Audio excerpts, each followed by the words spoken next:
Quick note before we begin, as 2016 draws to a close, you're probably hearing final appeals for donation from all sorts of worthy causes. Few things feel as good as supporting the causes you believe in, and at the Story Collider, we believe in the power of true personal stories about science told by all kinds of people. On our stages and here on our podcast, you'll hear from physicists and poets, comedians and cops, patients, parents, and many, many more. Some of our storytellers are world-class researchers, and others haven't had a formal connection to science since high school. This makes us different, and we think it makes our work that much more important. Help us to continue to produce stories of all the ways science touches all of our lives by going to storycollider.org/support. Thanks. A science story, huh? These NYU scientists, I felt right. But I was so And I just thought, well, I had figured it out it was that golden moment. because science was on my side.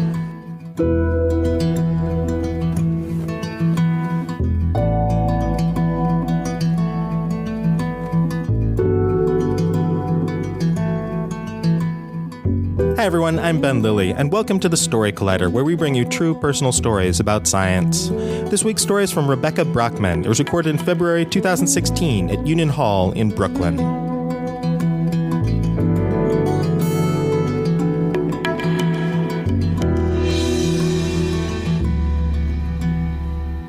It's about 11 p.m. on Friday night.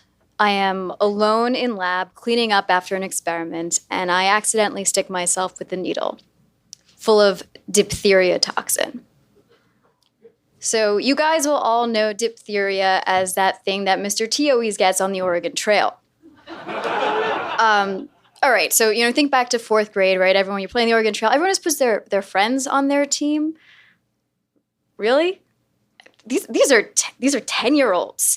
So, Mr. T, Doc Brown, RoboCop, this is my team. And Mr. T always got diphtheria. So diphtheria is an infectious bacterial disease that killed a lot of people during the time of the Oregon Trail. It's usually respiratory.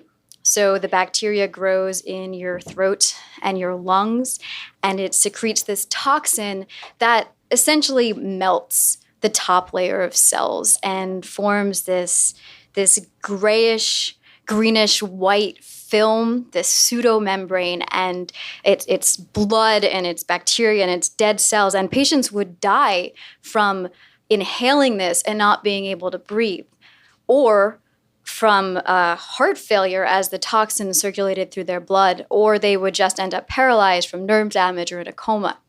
We use the toxin in the lab to kill cells, and I have just stuck myself with a needle full of it. I strip off the 2 pairs of gloves that I am wearing, and I run to this sink, and I am running water over my hand where I've stuck myself. And I'm not scrubbing it. I'm just sort of squeezing it and trying to encourage bleeding, which means, get the blood come out, get the toxin come out. So this is when you've seen movies and someone's bitten by a snake and they're trying to suck out the venom. And I'm doing this, and the water's running, but I also know that water does not inactivate diphtheria toxin. So I am seriously considering pouring bleach in this open wound. I am alone. I am not only the only person in the lab, I am the only person on the floor. This is like those really tense 2 minutes in the movie where the hero has to decide whether to pull out their own shrapnel or suture themselves with the hotel bathroom sewing kit or cauterize themselves with the curling iron that their cheating ex-girlfriend left behind. And I decide, yes. Pouring bleach on your skin is not a good idea. Pouring bleach into an open wound is a worse idea. But between diphtheria toxin and bleach, I will take bleach.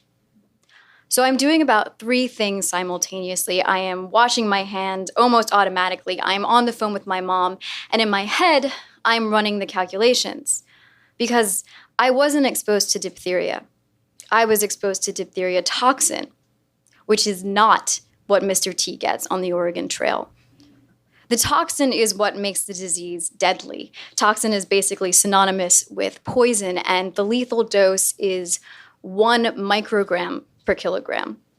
So I'm about 45 kilograms. That means that it would take something like the amount of, 1/500th of a grain of salt. So take a grain of salt and divide it into 500 sub-pieces. And one of those is what it would take to kill me. The powder form of this, the way it's sold is in a vial. It's about 1 milligram. It looks like a thimble full of indelible snowflakes. And it is also 200 times the lethal dose. More than enough to kill everyone here. So if I'm stuck with that, I'm basically dead. I had sent an email earlier that quoted the directions that came with this stock vial, which say to reconstitute the powder with 1 milliliter of water using a needle and syringe. And the only other thing I have written in this email is, this seems like a bad idea to me. Accordingly, I have diluted the stock to only 2 times the lethal dose. So now the question is, how much is in a drop? I'm off the phone with my mom, so I make one other call to the guy that I had been out to dinner with earlier, Tim. And I don't know in New York, what the protocol is for, what date you go shopping together or you meet the parents or what date you go to the ER together. But in this case, this is date number 2, basically. Date number 1 being dinner earlier. And I'm like, hey, Tim, will you take me to the ER? And he said yes. He said yes. Great. So we walk. Fortunately, the hospital is only down the street. And we walk, we make the usual small talk, and we step in to the Columbia Presbyterian Emergency Room around midnight in Harlem on a Friday night. To say this hospital gets busy on the weekends is not quite right. It's more like it gets farcical. Being shot, a gunshot wound, does not get you to the front of the line unless you are bleeding out. So I go in armed with the material safety data sheet, which explains how dangerous diphtheria toxin is. And I really urgently press the triage nurse about how quickly we need to see a doctor and the Central for Disease Control, the CDC, on the phone. And she says, all right, take a seat. So I do. Where I have been stuck, the ring finger, where I've been stuck and then also subsequently poured bleach over, and my middle finger, they're turning red, they're starting to swell. The skin is sort of uncomfortably taut, and the joints are getting really stiff. And I know that every minute I am sitting there, this toxin is coursing through my body sort of irrevocably and moving into my cells, and probably killing me. So I call Environmental Health and Safety Office and get their answering machine. There are some people that are good at being patient in most reasonably trying situations, and I am usually one of those people. This is not one of those situations. So I go back to the nurse, who is thrilled to see me, and I explain to her that I am poisoned, because that's straightforward enough. That if diphtheria is like being bitten by a snake, I have been bitten by 1,000 snakes. And she looks at me, and she looks me up and down, and she says, "You look fine." So the reason it takes so little diphtheria toxin to kill you is there are so many different ways it can. It can kill skin cells, it can kill liver tissue, kidneys, lungs, brain, pretty much any organ in the body. And as a result, it's anyone's guess whether you're going to die from your lungs giving out or a heart attack or liver failure. And confusingly, for the nurse, these effects are delayed. You do not see them for a while. So the lung and the heart, you don't see that effect for about 1 to 2 weeks. And nerve damage can take up to 8 weeks for you to see. But it is happening right now in the first 24 hours. Once the toxin is in your cells, there's nothing to do. It's too late. So I might look fine, but I'm probably not. And I am definitely not going to be if I sit in this waiting room for the next few hours. So after some tasteful yelling, I am admitted into the ER, and Tim comes with me, and we walk down the hall, and we pass this guy who's sort of strapped to a gurney, who is yelling hysterically that the Gatorade he's been given is the wrong flavor. We all know what that's like. And I go in, and the doctors come over, and they have no idea what to say or do because they've never seen this before. And I mentioned that I had called my mom, and that wasn't just because, something happened and I called my mom. It's because my mom is also a doctor with a specialty in toxicology, and she knows the head of poison control in New Jersey. So on her end, through this sort of carpool snow day style phone tree, we are working our way up to the CDC. Because diphtheria, even though it has mostly been eradicated in the United States, it occasionally comes up, and as a result, there is an antitoxin.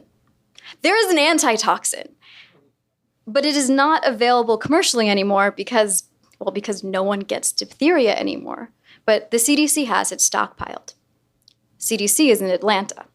So not only do we need to get them to release the antitoxin, we need to wait the time it takes to put it in a helicopter and send it up to New York. So the CDC is calling. Initially, the way this works is the doctors will be on the phone, and I feed them the information. So CDC on the phone, doctor, the CD asks a question, doctor asks me the question, I give the answer, they feed it back to the CDC. And we keep getting these calls because we're sort of working our way slowly up the hierarchy. And eventually this evolves into them just handing me the phone when the CDC calls. And this goes on for hours. There is a pretty obvious logic to what should be happening here. You have the science, you have the material safety data sheet, there is an antitoxin. There is a pretty irrefutable logic to what should be happening here. But medicine is very bureaucratic, and most doctors part ways with science and theory somewhere in between first and second year of med school. I don't know Tim well enough to have any idea what he is thinking at the moment. He looks bored. But having him there is actually unexpectedly calming because it's preventing me from falling to pieces because I would be too embarrassed. I'm a scientist now, but I used to be a poet, and it'd be really easy for me to spend this time romanticizing my inevitable death. And Tim is all science, and having him there makes the whole thing so much more mundane. The doctors come over and they ask me to take a urine test, which is surprising because it's the first thing they've done other than take my vitals. It's a pregnancy test. Finally, around 3 a.m, the CDC called back and they let us know that someone with the authority to release the antitoxin will be reaching out to us in the next 24 to 48 hours, which is too late to make any difference. I am not happy about this. Not surprisingly. This is that scene in the movie where the shipwrecked survivors realize that the rescue party isn't coming. This is also where it is worth mentioning that this is not the first time that I have been exposed to diphtheria toxin. And not just virtually on the Oregon Trail. I have been exposed before. We all have. When I was 2 months old and 4 months old and 6 months and a year and a half and 4 years. Because diphtheria is part of the routine vaccination series we give children in the US. And it's actually part of the same vaccine that includes tetanus. So also every time I had gotten scraped with something rusty, I had gotten this vaccine. And it's unique in that it's not just the bacteria, but they also put in dead pieces of the toxin because that's what kills you. So I have some immunity to diphtheria toxin, but this type of immunity is very slow to come online, and it only revs up in proportion to the amount of toxin it comes in contact with. So the only thing I can think of at this point is give me a booster. Give me another injection of this vaccine so there's more toxin in my blood, but dummy toxin, so I can start making more proteins, these antibodies against the toxin. And the doctors are like, okay, because that's as logical as anything else. So they give me an injection of the vaccine and they send me home because there's nothing else to do. I don't know how, but I must have slept because I wake up the next day so stiff. It's so stiff that it hurts to lift my arms and everything's really, really hazy. But on the plus side, I'm not dead. But on the realistic side, that doesn't mean anything because I would probably be perfectly fine for days until some organ failed, and it could be any Oregon. Over the next 2 weeks, they monitor my vitals. I see a bunch of specialists, mostly because they are curious. The CDC calls and they tell me I am the first reported case of diphtheria toxin exposure and say, the vaccine strategy was not a bad one. And also the antitoxin was at JFK, 30 minutes away from us by cab.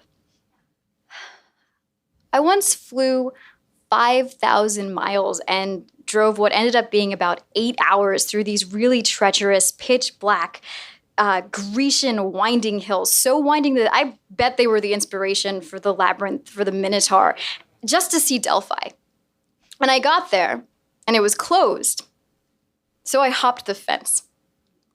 At a national landmark and a UNESCO World Heritage Site in the post-9/11 era, I hopped the fence. And I can't remember now why. I can't remember how any place or object or event could possibly have been that important. Somehow, in the face of death, all the things that I aspired to in life, getting a PhD, owning a peacock, anything to do with the word career, all seem arbitrary, trivial. Because, we all know that we're going to die. But we don't. Not really. Until we do. It occurs to me that if I am going to die in my sleep, I should probably clean my room. And about 2 weeks later, where I was initially stuck, this little dot, about the size of a period in a Word document, it turns white, and it dies, and it falls off. And that's it. I'm fine. Maybe.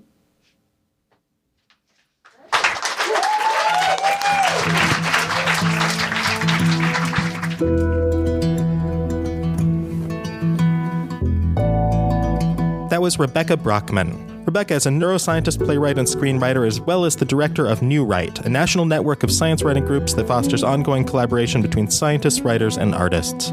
She obtained her PhD at Columbia University, where she discovered the first drug that might prevent psychiatric disorders such as PTSD and depression.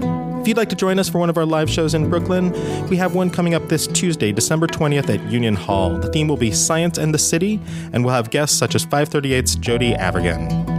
We're grateful for the support of the Simons Foundation, who helped make this all possible. The Story Collider is produced by me, Brian Wecht, Aaron Barker, Ari Daniel, Christine Gentry, Shane Hanlon, Rosie Waldron, Cassie Soliday, Nissa Greenberg, and Liz Neely. The podcast is produced by Zoe Saunders, and the theme music is by Ghost. Special thanks to myself for not working with needles. Thanks for listening.